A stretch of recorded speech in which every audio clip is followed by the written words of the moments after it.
Mario once again with MIA Microflight, and I've been working on this project for the miniature turbo racing track. I've been posting a lot of videos regarding that project, and my latest creations have been these little trees, bushes, palm trees that I've been making for to decorate the scenery with. And so I've been thinking of ways to do the grass, lawns, and additional foliage and greenery for the landscaping. And so I decided to go to the dollar store and see what they have there. Actually, I went to Joann's Fabrics because I needed some fabric also to do another project, and I ended up buying some of these items here. These are from Joann Fabrics. These little fake flowers, and they have these little leaves and bushes which can very well be adapted for miniature applications, such as for train sceneries and miniature track layouts. And so I ended up buying these items from Joann. This is would make an excellent tree here. And these things are removable, by the way. They're done in pieces. They're kind of a press fit assembly, and so that makes it really feasible to make your own trees. And you can see how that is in size proportions to the other trees that I've been making, which are in scale to the 176 scale as the turbo racing cars. To fit the 176 racing layout in buildings that I've been making. So I decided to buy some of these. These are, by the way, about $4 a piece, and I got these on sale for 40% off. So, when you get sales like that, it's just worth buying these things, a few of them, just to play around with. And I bought these to play around with. I didn't know how this was going to look, but I have an idea how these things are going to look. Here's another one, and this could be just a bush. That could be just planted on the ground or placed on a planter. Little leaves like that can be also adapted. This material can also be adapted. There's so many things here that can be repurposed, for scenery at the 176 scale or HO scale, like scenery that's on for trains and things of that nature. And so I ended up buying this here. Here's another one from Joann's Fabrics, and you can see the you can buy these things not just at Joann's Fabrics. I think Walmart has these, dollar store has certainly these, but they're not as nice as these here. Michael's may also have something like this that can be adapted. So I bought these 3 different items here so that I can repurpose this and make miniature trees and bushes from there. Having said that, I decided to go to the dollar store, just to see what else they have there, because I was also looking for ways to make lawns and grass pads. And so I've been looking at various options. I've seen a lot of videos of what people do, and many of these people that do scenery, do-it-yourselfers, they end up going the hard way. And I've been trying to avoid wholeheartedly that process, because it takes a lot of time, to when you start sifting twine shavings, through the sifters, and then you have to glue that. And some people use a static charge device, to apply that so that when those filaments fall into the glued pad, they remain sort of vertical, and it gives you the illusion of a grass, but that's a lot of work. And so I've been trying to avoid that. Plus, it's it's a little fine particles. It's not good if you work indoors with that stuff, because that tends to just float around the room. So I've been looking different ways, and one of the ways that I've been making sort of green pads for grass is using a material that I bought. I believe I bought that at Walmart. I think I bought the last roll the last time I bought that, and that's the stuff that I use for my foosball table. If you look at those videos, you'll see that material, my last video that I did recently, where I laid out all the buildings in one line. That material is that material. It's not fuzzy, but it certainly is a nice material because it's very thin and it's got a rubber backing to it, and it's got a texture, a pattern on top, which can simulate grass. Not as three-dimensional as this stuff right here. So I went to the dollar store and I found these pads here. They have various size pads and also of various consistency. This is the more robust pad, which is really is very, very stiff. Now, there are other ones that are very very soft, and the color is also different. But I ended up buying these because, as you can see, the thickness here, that's about a quarter inch, almost 3/8 of an inch in thickness, and this can be sliced, you know, with a bandsaw, or this could be also sliced with a hot wire. So I plan on doing that because if you look at the surface here, you know, that approximates more than anything without too much effort into building your own grass pads. It approximates real grass. And if we were to put, let's say, let me grab a little palm tree here.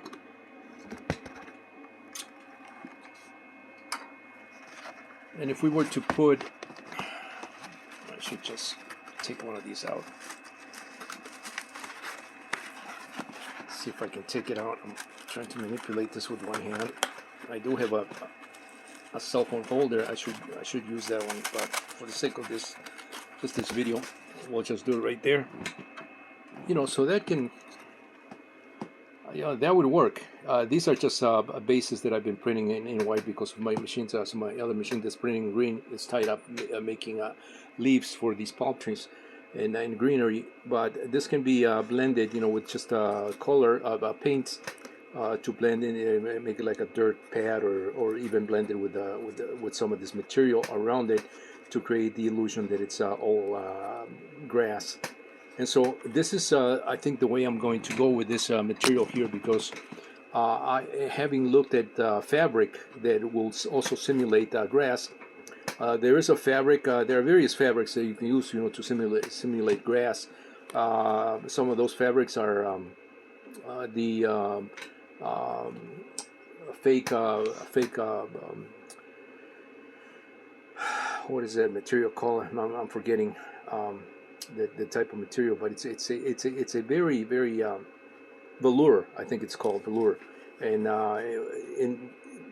if you can find something in green velour that's got very tiny, it's a very soft surface that's got these little tiny fibers, you know, and when you run your hand, it's almost like a miniature brush. That could also simulate grass. Not as coarse as this, and I think that would work even better, but those materials tend to be a little bit expensive when you buy these things by the yard. But I think this will work. Also, this will work excellent for bushes. As you can see, it's already done. There's no need to, as I've seen some videos, you know, people take sponges and they blend them, put them in a blender with water, and they create this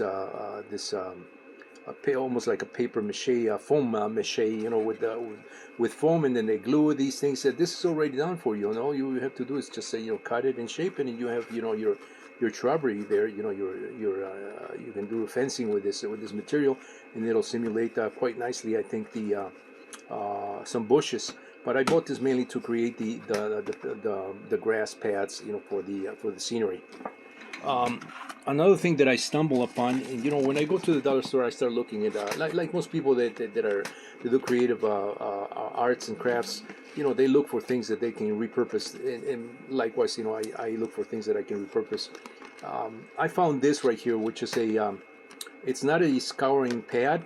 Scouring pads tend to be a little more rough consistency, but it's kind of the same idea. They make them into donuts with this nylon or polypropylene, polyethylene mesh, and so that's how they do those pads. But this is for the hair. I found this in the hair section of the dollar store, and this can also be done, you know, because this material tends to curve on itself to create the donut. It's got already the curvature. So if you cut a little piece of this material and apply it to a form, this can create a nice little round bush. As you can see, my finger acting as the form. Let's assume my finger is the form, and you can do some really nice round bushes. You can do a square. You can do pretty much any shape you want. You can angle it down. So this material would work itself quite nicely with this, and because it has this stretchiness about it, it'll self wrap itself into whatever form you put it in. As you can see, I have my fingers underneath, and it kind of just wraps around it. If you can cut a little circle piece out of this material, it'll wrap itself around whatever form you put that on top. And so this also would make an excellent material for creating bushes.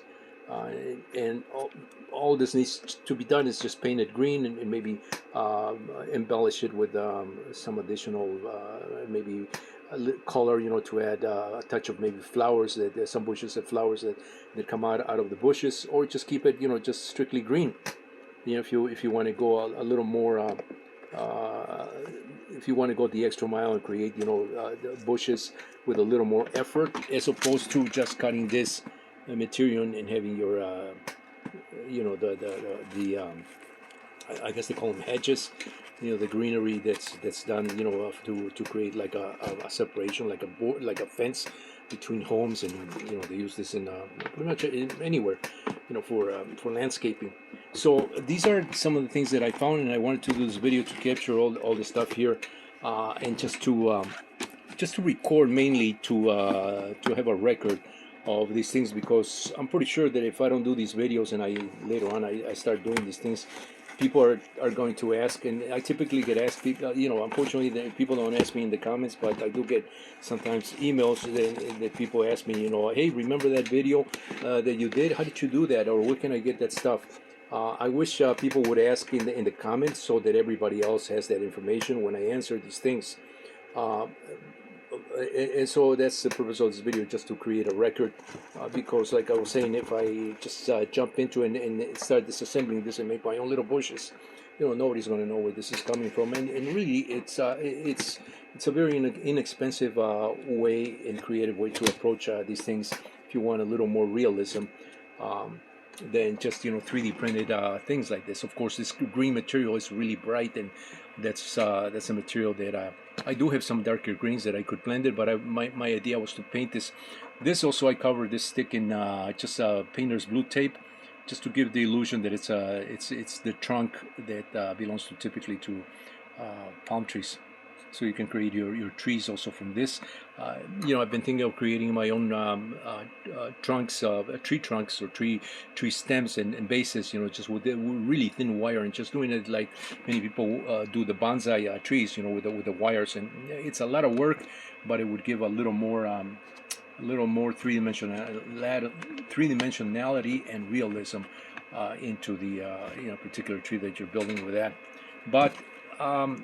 But I think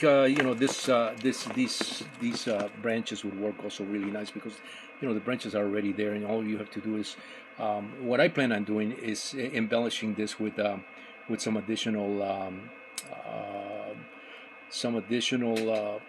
materials. Maybe use foam, maybe use some of this stuff stretched out, because you can certainly stretch this when you cut it really thin. You can also use this and just cut it in little pieces and build up the foliage that is attached typically to tree branches. And so that's how this would be embellished with those items. Or just use that polyfill. Polyfill is excellent also for creating bushes and tree foliage, because that's expendable. You can expand it, because some trees, if you look at real trees, from far away, you don't actually see the leaves unless you get really close to it. What you see is these fuzzy fillings, around the branches, and that's what the polyfill tends to do when you start using that as the filler to mimic foliage, leaves and things of that nature, on the branches. So once again, this is where I'm at, and I keep making these things. I just received my blue filament, translucent filament, so I'm going to be making windows for my buildings that I've been using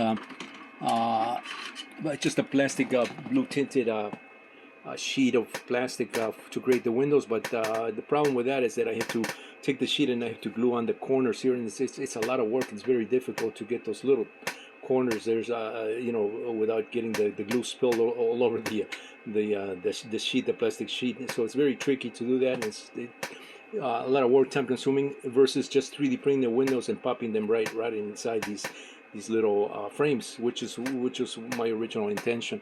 It's just that I didn't have the filament. I mean, as you can see here, this one is already done in clear filament, which turned out to be a little too opaque to let you know, the light to be able to see inside the building. I want to be able to see the building, not really see through clear, but at least, you know, get an idea of for lighting purposes, get a little more clarity, you know, through the building. And so, but this is done in clear PLA. I mean, the light does go through, but you cannot see through inside the building, and I want to have a little more clarity. Hopefully that blue material that I bought has those qualities, and it will also allow me to do some a lake that I'm 3D printing a lake area for the track. So hopefully that'll work really nice with that translucent PLA that I just got. So I'm about to do that. Anyway, this is Mario once again with MI Microflight. Stay tuned for more.